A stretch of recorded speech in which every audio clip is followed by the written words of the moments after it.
मोनिका दास। मैं मौजूद हूँ ग्राम सभा नौरिया में, जहाँ मेरे साथ प्रधान के रूप में उज्जवल शुक्ला जी मौजूद है। मैं इनसे जानना चाहूंगी कि अभी तक इन्होंने 3 सालों में अपनी ग्राम सभा में क्या क्या विकास कार्यों को अंजाम दिए हैं और आने वाले 2 साल के लिए क्या रूपरेखा तैयार की है ताकि इस ग्राम सभा का कायापलट हो सके। उज्जवल जी, आपका हमारे चैनल में बहुत बहुत स्वागत है। मैडम धन्यवाद। आपने अभी तक 3 सालों में अपने ग्राम सभा में क्या क्या विकास कार्य करना है? पिछले 3 साल में हम अपनी ग्राम सभा में जैसे इंटरलॉकिंग का जो भी जहाँ भी अधूरा था वो कार्य करवाया, करीब 200-250 मीटर के आसपास, और खेल कूद मैदान को हमने जो है विकसित किया और उसकी पूरी तरीके बाउंड्री वाल वगैरह बन के तैयार है।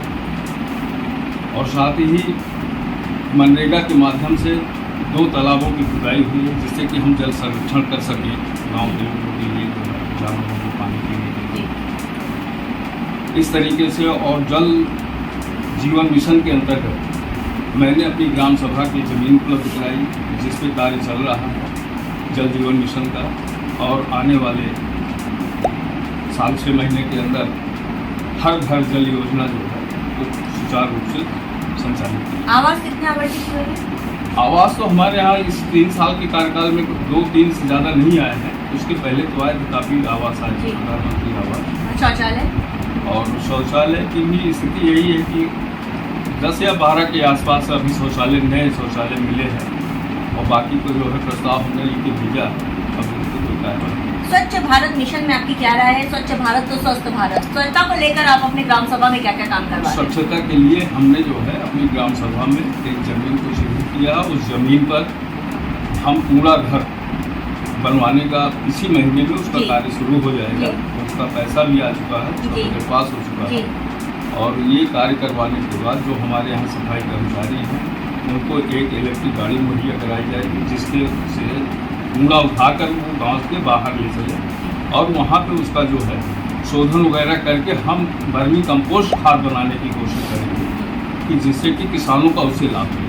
आपकी ग्राम सभा में सर्वे हुआ तो बहुत जनता से मुखातिब हुए जिनका कहता कुछ जगह जैसे नाली की समस्या अभी भी बनी है, नालियों में निकासी न होने का, नालियों में जल भराव है जिससे मच्छरों का प्रकोप भी बढ़ रहा है। इसका निवारण आप कब तक करवा रहे हैं? उसका कारण है मैडम कि पिछले 10-15 साल पहले की बनी हुई नालियाँ हैं, उनको कहीं न कहीं मरम्मत की ज़रूरत है।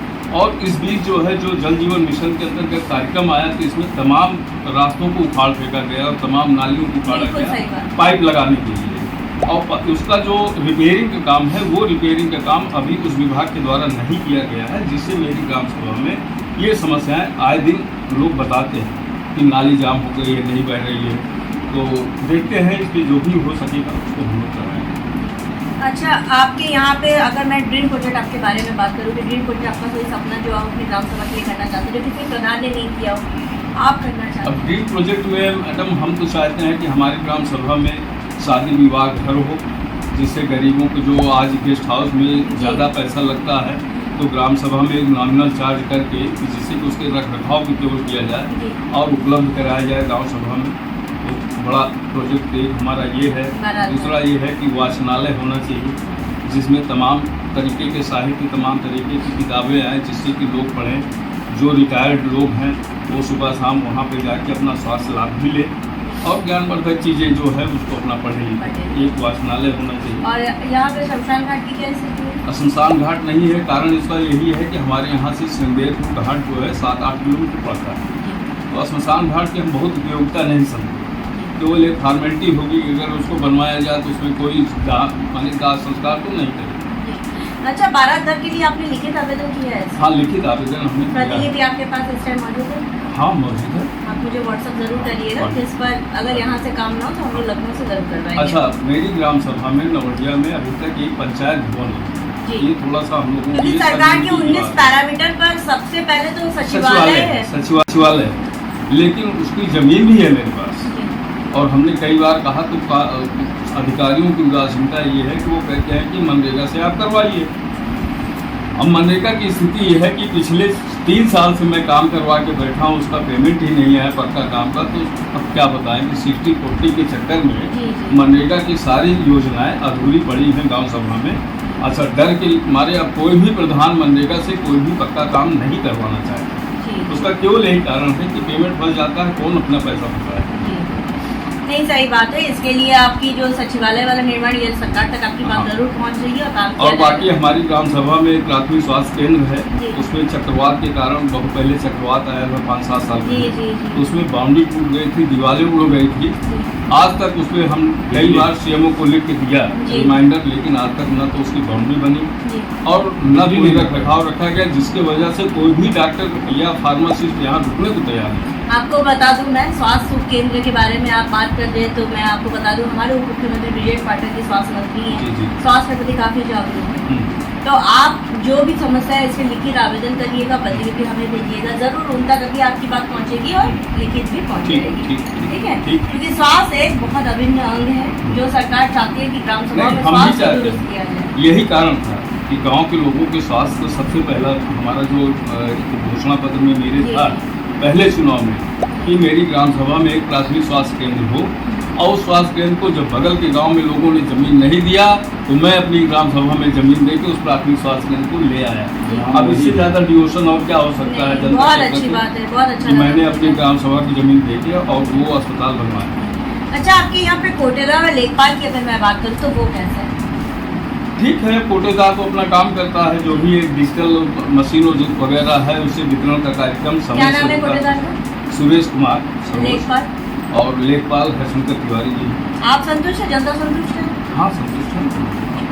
सरकार से आप किस तरह की मांग चाह रहे हैं? अब तो सरकार से किस विषय में, खाद्यान्न के विषय में हर एक चीज की आपकी क्या मदद की जाए ताकि इस ग्राम सभा को नहीं, नंबर मदद ग्राम का सभा मतलब बनाया ये जाए। है कि जैसे कि जो ग्राम सभा का जो बजट है, बजट में जो 30% की अभी कटौती की बात चल रही है, सरकार को चाहिए कि उसका खर्च का वहन वो स्वयं करे, जो कि ग्राम सभा के खाता खर्च और 5वें वित्त आयोग से पैसा विकास कार्य में नहीं लग पा रहा। जो भी चीज़ें आ रही हैं वो या तो वेतन में चली जा रही है पंचायत जी सहायक जी और परिचारिका के और प्रधान के उसमें मानदेय, और बाकी जो कार्य हैं जैसे कि अगर कोई कैजुअलिटी हो जाती है गांव सभा में, कह तो दिया जाता है फोरम पे कि प्रधानों को अधिकार है कि 5,000 10,000 किसी भी उसको मदद किया जाए, बिल्कुल। लेकिन उसके लिए अगर खाते में हमारे पैसा ही नहीं रहेगा, 30% कटौती पहले से ही आएगा, तो हम किसी की मदद कैसे कर कैसे सकते करेंगे? सही बात है। हैं? जबकि गांव सभा एक प्राथमिक इकाई है हमारी जी। सेवा भाव के रूप में, तो अगर उसके लिए हम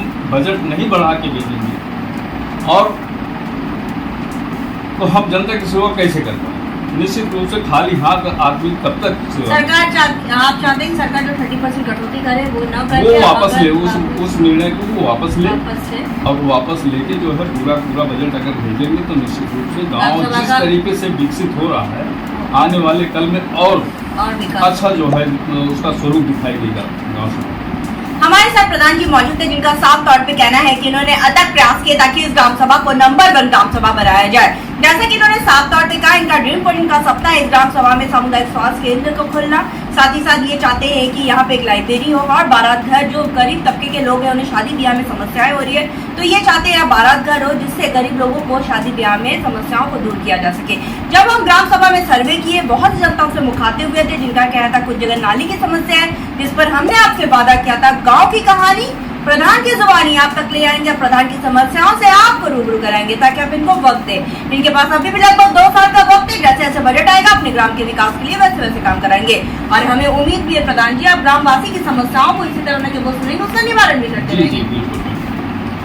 अब देखने वाली बात ये होगी कि इस ग्राम सभा को हम एक आदर्श ग्राम सभा के रूप में लखनऊ ले जाते हैं या नहीं। वीडियो जर्नलिस्ट संदीप प्रताप सिंह के साथ मैं कनिका दास, आई न्यूज़ उत्तर प्रदेश, लखनऊ।